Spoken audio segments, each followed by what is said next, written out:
السلام علیکم ګرانو دوستانو. نن به زه تاسو ته د کرکټ په هکله باندې یو څو تازه او ډېر مهم خبرونه درکړم چې خاص کر زه به تاسو ته ووایم چې د افغانستان زمریان تیار دي چې پاکستان نه خپل بدل واخلي. بل به زه تاسو ته د نجیب زدران یو ډېر غټ ریکارډ هم په نن ویډیو کې وښیم او د پاکستان ډېر مشهوره پخوانی لوبغاړی راشد لطیف چې کوم ده هغه بیا د افغانستان دغه ټیم په هکله باندې څه ویلي دي او دې نه علاوه به زه تاسو ته ووایم چې هندوستان موږ نه هم یو څو ګوتې زیات دي هغه څنګه په دغه ویډیو کې در سره شریکوم. ویډیو تر اخره پورې وګورئ په هر څه به تاسو پوه شئ. نو راځم اول زه تاسو ته وایم چې د افغانستان او د پاکستان په ایشیا کپ کې چې کومه غټه لوبه ترسره کیدونکې ده د دغه لوبې دغه ټیکټونه چې کوم دي دغه مکمل ټول خرڅ شوي دي.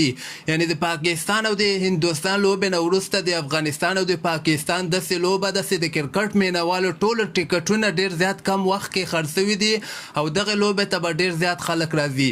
خو بل طرف ته به زه تاسو ته وایم چې د افغانستان زمریان هم که خیر دغه لوبې ته تیار دي چې افغانستان ښه لوبه ترسره کړي او پاکستان نه بدل واخلي. نن هم په دوبۍ کې دغه د افغانستان لوبغاړي چې کوم دي ډېر سخت تمرینات یې ترسره کړل، پریکټسونه یې وکړل، بولنګ پریکټس یې وکړه، بیټنګ پریکټس یې وکړه او دوی وایي چې موږ پوره تیار یو، موږ به پوره کوشش کوو چې دغه لوبه وګټو ځکه دغه لوبه ګټل د افغانستان لپاره ډېر زیات مهمه ده. که چېرته خدای نخواسته افغانستان دغه لوبه وبایلي بیا به د ایشیا کپ یعنې فاینل وتلو ته امکانات به هم د افغانستان تقریبا ختم سي. نو دعا کوئ چې افغانستان دغه لوبه له پاکستان نه وګټي او دغسې معلومیږي چې په دغه لوبه کې به دوه تبدیلیان هم کیږي خو هغلته به زه تاسو ته وایم چې کریم جنت او سمیع الله شینواري په ځای باندې به نور احمد او عظمت الله عمرزي ته کیدی سي په دغه لوبه کې چانس ولکړي لکه څنګه چې د افغانستان د کرکټ مینوال هم دغه دوه لوبغاړو غوښتنه هم ډېره زیاته کوي.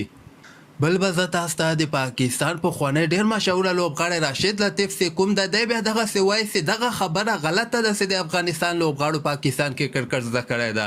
دغه خبره باید موږ او تاسو ونه کړو ځکه وایي کال 2012 او 2013 راهیس هغې نه وروسته یعنې د افغانستان دغه کوم لوبغاړي چې اوس په ټیم کې لوبېږي دا ټول نوي لوبغاړي دي وایي بیخي پاکستان ته تللي هم نه دي. نو دا خبره وایي غلطه ده. باید خلک دغسې ونه وایي چې د افغانستان دغه کرکټ چې کوم ده دغه د پاکستان په وجه باندې دغه مقام ته رسېدلی وی. د افغانستان لوبغاړي خپله با استعداد لوبغاړي دي، ځوانانو کې استعداد شته ده ځکه دغه سټیج ته دوی را رسېدلي دي. دې نه علاوه به زه تاسو ته د نجیب زدران په هکله باندې مې یو خبر درکړم چې دغه شل وریځو لوبو کې 15 د اخري 15 اورونه چې کوم دي یعنې 15 اورونه وروسته چې کوم 15 اورونه ترسره کیږي په دغه کې نجیب زدران په انټرنیشنل کرکټ کې ټول نه زیاتې شپږیزې وهلې دي. نجیب زدران اخرني 15 اورو کې 53 شپږیزې وهلې، ډیوډ میلر چې کوم د 40 شپږیزې وهلې، محمد نبي شپږ 40 وهلې او این مارګر بیا 41 شپږیزې وهلې دي. نو دغه یو ډېر غټ ریکارډ کوم د نجیب زدران خپل نوم باندې کړی ده. او بل به زه تاسو ته وایم چې سبا ته په ایشیا کپ کې هم یوه ډېره مهمه لوبه ترسره کیدونکې ده. سبا ته هندوستان او د سریلانکا لوبه که خیر ترسره کیدونکې ده. نو دعا کوئ چې دغه لوبه هندوستان وګټي ځکه که سریلانکا دغه لوبه وګټله او بله ورځ پاکستان افغانستان نه لوبه وګټله نو بیا د ایشیا کپ کې سم ختمه ده. یعنې بیا به پاکستان او سریلانکا خپل مابین کې فاینل لوبه ترسره کیي. خو دې نه علاوه به زه تاسو ته وایم چې هندوستان کرکټ مینوال چې کوم دي افغانانو نه یو څو ګوتې زیات دي. زه به تاسو ته وایم چې تېره ورځ چې کومه د پاکستان لوبه ترسره سوله دغلته هرشدیپ سنګ یو د نسک دور کې دغه یو کیچ ډېر اساس وخت کې ډراپ کړی ده.